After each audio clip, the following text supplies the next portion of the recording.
नमस्कार सभी श्रोताओं को। आज हम उपन्यास कर्मभूमि के भाग 3 का वाचन करेंगे। स्कूल से लौटकर अमरकांत नियमानुसार अपनी छोटी सी कोठरी में जाकर चरखे पे बैठ गया। उस विशाल भवन में जहां 12 ठहर सकती थी, उसने अपने लिए एक छोटी सी कोठरी पसंद की थी। इधर कई महीनों से उसे 2 घंटे सूत काटने की प्रतिज्ञा कर ली थी और पिता के विरोध करने पर भी उसे निभाया जा रहा था। मकान था तो बहुत बड़ा, मगर निवासियों की रक्षा के लिए उतना उपयुक्त ना था जितना धन की रक्षा के लिए। नीचे के तल्ले में कई बड़े बड़े कमरे थे जो गोदाम से बहुत अनुकूल थे। हवा और प्रकाश का कहीं रास्ता नहीं। जिस रास्ते से हवा और प्रकाश आ सकता था, उसी रास्ते से चोर भी तो आ सकते थे। चोर की शंका उसकी एक एक ईंट से टपकती थी। ऊपर के दोनों तल्ले हवादार और खुले हुए थे। भोजन नीचे बनता था, सोना बैठना ऊपर होता था। सामने सड़क पर 2 कमरे थे, एक में लालाजी बैठते थे, दूसरे में मुनीम। कमरे के आगे एक साहिबान था जिसमें गाय बंधी थी। लालाजी पक्के गौभक्त थे।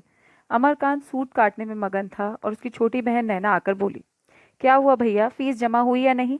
मेरे पास 20 रुपए हैं, ये ले लो, मैं कल और किसी से मांग ला दूंगी। अमर ने चरखा चलाते हुए कहा, आज ही तो फीस जमा करने की तारीख थी, नाम कट गया, अब रुपए लेके करूंगा क्या? नैना रूप रंग से अपने भाई से इतनी मिलती जुलती थी कि अमरकांत उसकी साड़ी पहन लेता तो ये बताना मुश्किल हो जाता कि कौन ये है और कौन वो। हाँ, इतना अंतर अवश्य था कि भाई की दुर्बलता यहाँ सुकुमारिता बनकर आकर्षक हो गई थी। अमर ने तो दिल लगी की थी, पर नैना के चेहरे के तो रंग ही उड़ गए। बोली, तुमने कहा नहीं, नाम ना काटो, मैं 2-3 दिन में दे दूंगा। अमर ने उसकी घबराहट का आनंद उठाते हुए कहा, कहने को तो मैंने सब कुछ कहा, लेकिन सुनता कौन था? नैना ने रोष भाव से कहा, मैं तो तुम्हें अपने कड़े दे रही थी, क्यों नहीं लिए? अमर ने हंसकर पूछा, और जो दादा पूछते तो क्या होता? दादा से बतलाती ही क्यों? अमर ने मुंह लंबा करके कहा, चोरी से कोई काम नहीं करना चाहता नैना, आप खुश हो जाओ, मैंने फीस जमा कर दी।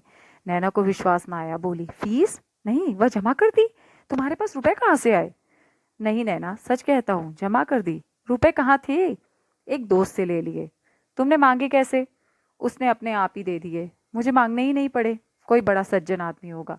हाँ, है तो सज्जन नैना।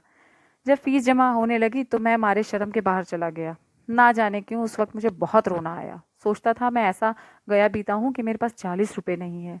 वह मित्र जरा देर में मुझे बुलाने आया। मेरी आंखें लाल थी, समझ गया। तुरंत जाकर फीस जमा कर दी। तुमने कहाँ पाए ये 20 रुपए, ये नहीं बताओगी? नैना ने भाग जाना चाहा। 12 बरस की ये लज्जाशील बालिका एक साथ ही सरल भी थी और चतुर भी। उसे ठगना सहज ना था। उससे अपनी चिंताओं का छुपाना कठिन था। अमर ने लपक कर उसका हाथ पकड़ लिया और बोला, जब तक बताओगी नहीं मैं जाने नहीं दूंगा, किसी से कहूंगा भी नहीं, सच कहता हूँ। नैना झेपती हुई बोली, दादा से लिए। अमरकांत ने बेदिली से कहा, तुमने उनसे नाहक मांगे नैना। जब उन्होंने मुझे इतनी निर्दयता से धुतकार दिया तो मैं नहीं चाहता कि उनसे एक पैसा भी मांगूं। मैंने तो समझा था कि तुम्हारे पास पड़े होंगे। अगर मैं जानता कि तुम दादा से ही मांगोगी तो साफ कह देता, मुझे रुपए की जरूरत नहीं। दादा क्या बोले? नैना सजल नेत्र से बोली, मैं बोले तो नहीं, यही कहते रहे कि करना धरना तो कुछ है नहीं, रोज सुबह रुपए चाहिए, कभी फीस, कभी किताबें, कभी चंदा। फिर मुनीम जी से कहा, 20 रुपए दे दो, फिर रुपए और बचेंगे वो दे देना। अमर ने उत्तेजित होकर कहा, तुम रुपए लौटा देना, मुझे नहीं चाहिए। नैना सिसक सिसक के रोने लगी। अमरकांत ने रुपए जमीन पर फेंक दिए और सारी कोठरी में वो रुपए बिखर गए। दो में एक भी चुनने का नाम न लेता था। लाला समरकांत आकर द्वार पर खड़े हो गए। नैना की सिसकियां बंद हो गई और अमरकांत मानो तलवार की चोट खाने के लिए अपने मन को तैयार करने लगा। लाला जी दोहरे बदन के दीर्घकाय मनुष्य थे। सिर से पांव तक सेठ, वही खल्लाट मस्तक, वही फूले हुए कपोल, वही निकली हुई तोंद। मुख पर संयम का तेज था जिसमें स्वार्थ की गहरी झलक मिलती थी। कठोर स्वर में बोले, चरखा चला रहा है?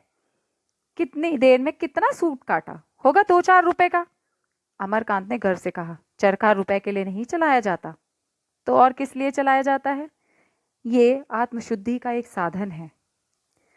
धन्यवाद सभी श्रोताओं का मुझे सुनने के लिए। यदि आपको मेरा ये प्रयास पसंद आए और आप मुझे प्रोत्साहित करना चाहें तो कृपया मेरे चैनल को सब्सक्राइब करें और लाइक, शेयर और कमेंट भी करें।